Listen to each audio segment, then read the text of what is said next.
Yes, young man. Sir? Good day. Thank you, sir. I saw you carrying a placard. Karen, we are ready for the dialogue. Yes, we're ready for dialogue. It looks more like you want to send a message out there to the general society. But Yes. I wish to call your attention, if you are not aware. You are a young man, and I see you are a man of prospect. Yes, sir. From the look of things, you are informed, and I know you are aware of the happenings. Yes, sir. And it is also very important for you to understand that the Benue State government, which under the leadership of very Reverend Father Hysen Yomen Alia PhD, has advised its citizens not to indulge in any form of protest or any form of act that would disrupt the activities and the peace of the Benue people. Seeing you carrying this placard here, I've just recalled my attention on that. So I wish to know, why are you here? All right. Thank you very much, sir. I'm out here because I am a Nigerian before I'm a Benue youth. So I am here because I cannot allow for the fact that we love our governor and we respect him so much, then we'll allow our fellow Nigerians that are outside there fighting for the future of the country to do it alone while we sit in our own comfort zone. That is if we think we are in the comfort zone. You understand? So with all due respect to Mr. Governor and with love and respect to our governor, as you rightly said, this is not a protest. I am out here to follow on the instruction of the president. He said he's ready for dialogue. So if you see my placard, I'm saying we are ready for the dialogue. So instead of calling the whole Benue youth to come out and we'll do the dialogue, I've decided on behalf of the Benue youth, I come out here and we'll do the dialoguing because I cannot meet the president where he is. This is the only way I can get to the president. So we will continue the fight from here as every other Nigerian is going on with it. Okay. Thank you.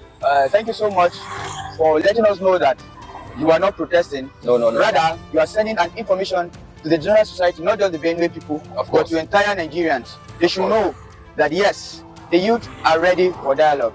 Indeed, dialogue is the best tool used when we have crisis among us. Now, I wish to know, what do you think, or do you think that these protests that Nigerians are carrying out, how do you think that we can achieve a sustainable result?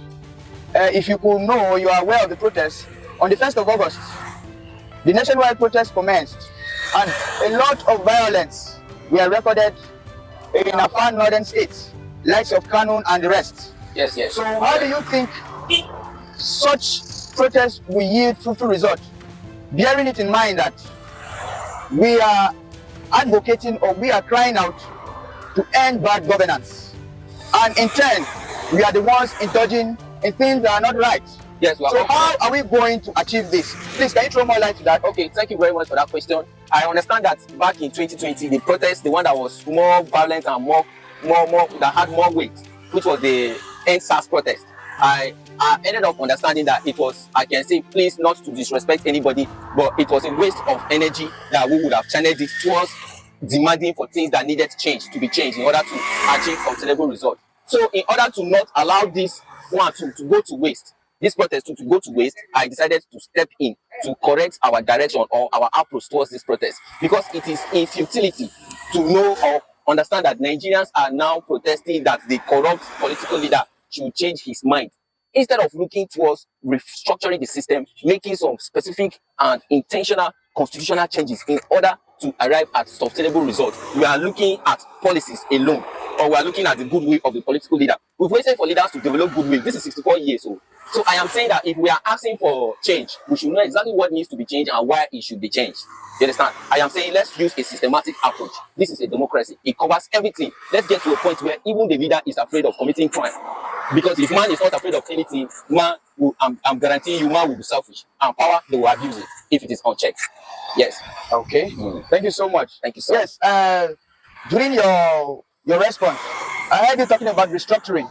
Of course. Now, restructuring entails a lot. Of course. It's not a one-way thing, neither is it the other way thing. So I would like to know, what are your demands when you talk about restructuring? All right, thank you again for that question. I want us to understand that we are all corrupt. So the only way we can now fight corruption successfully is through restructuring of our systems. Because it's not just the political leader that is corrupt. We are equally corrupt. In fact, we are more corrupt. You understand? So in order to resolve this issue, we must look into certain articles, sections in the constitution that we must amend. It's not just a discussion of end bad governance, then you go and sit down. You see, reform the electoral process and you leave it there. It goes beyond that, you understand? So these are my demands. First of all, I demand and want that we change to direct party primaries. That section 84 that says we can use direct or indirect, we want to keep it to only direct party primaries. You understand? So first of all, let's move from saying it's an option. Let political parties choose whether it is indirect or direct party primaries. Let it be an option that it is only direct party primaries every political party will conduct for their internal party primaries. You understand? After that, we have to reform the electoral process. You understand? And it's not just talking about how the transmission of results should be done through givers. We first of all, I demand that we first of all cut to only direct party primaries. Then the process of appointing the INEC chairman is not a problem. But in the process of impeachment, let the president not have any role to play in the impeachment of any chairman or any council member in the INEC that he has appointed. Let that job be left to the INEC commission and the legislature. You understand? And let each state have a INEC commission and a commissioner that is appointed by the governor. You understand? Let's have a commission and a council service for each state, for INEC. You understand? After that, you will now see that judicial reforms. You understand? The judiciary is weak. We know it. Our justice system is weak. Our judges are always saying yes and yes to the politician. You understand? So the idea will be that we are saying that if the president will appoint the chief justice, he should not have any role to play in impeaching the chief justice or judicial officers, the ones in the National Judicial Council and the National Service Commission. You understand? And each state will now have their own Judicial Service Commission and Judicial Service Commission. And the justices, as they are appointed by the governor as well will not have any role to play in the impeachment process.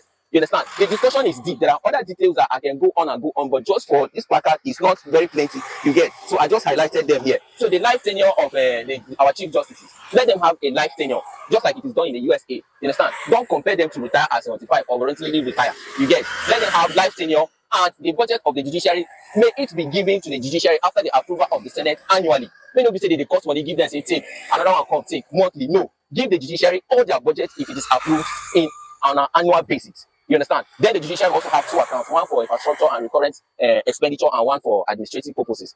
Then after that, you will now have an independent judiciary that is autonomous. I'm not saying the judiciary should now come and become absolute freedom for them or autonomy for them, just the one that is needed. You understand? Then after that, you now see that even the politician will be afraid of committing crime because the judiciary is not the person that you carry and put inside your pocket and tell them anything. You understand? They will punish you anytime you commit a crime. You get? And after that, we'll now ask, I am demanding on behalf of Nigerian youth and Benue youth that we want state police, state and local government police. You get? There is no way a governor can fight insecurity without having command of the police. You get? This has been a bone of contention. People have been debating that state police is going to make governors too autonomous, too powerful, and begin to be difficult to contend with. But if you, first of all, change to direct party primaries, the governor will no longer have the power to manipulate the assembly members in such way that the assembly members can now check his activities or excesses effectively. You understand? Each house member will be autonomous enough to say no to a decision that is against the people. You get? So all this issue of what happened in the regionalization era in Nigeria, it does not mean we cannot have state and local government police. You understand? So finally, the biggest problem that we're having is policy implementation. And it is because when monies are budgeted or released for policies to be implemented, the big and the powerful people, they embezzle this money. And it's not like the government does not know who embezzles this money. They know the people that don't implement these policies. You understand? But these people, they embezzle this money because of impunity. They know that nothing will happen. They say it's low risk and high gain. You understand? So we are demanding for a fact that let the sanction for embezzlement of public funds either be a capital punishment, a death penalty, or 30 to 45 years imprisonment. You get? So this, if we can start from here, there is a whole lot of discussion. I can talk on this issue like forever. But because I cannot reach to the president, this is my own way of starting the dialogue. Because when I listen to the president's speech, I discovered that what Nigerian youth are asking for is not even clear. Because you cannot go and preach to a man to change his corrupt mind. The man is corrupt. The only way to control him to do what is right is when he's afraid of punishment. And so when we do this restructuring, everybody will be independent. The process of separation of powers, the check and balance will now become effective. You understand? So that the politician will no longer be this corrupt. You get? So I think Tinubu does not know what we want him to change for us, and other Nigerian youth too don't know exactly what change needs to be made. This is why I am here, sir. I'm sorry I've taken your time for this long, but I believe that you can understand me, and we can have a better conversation after here anytime that you want. Thank you. Thank you very much.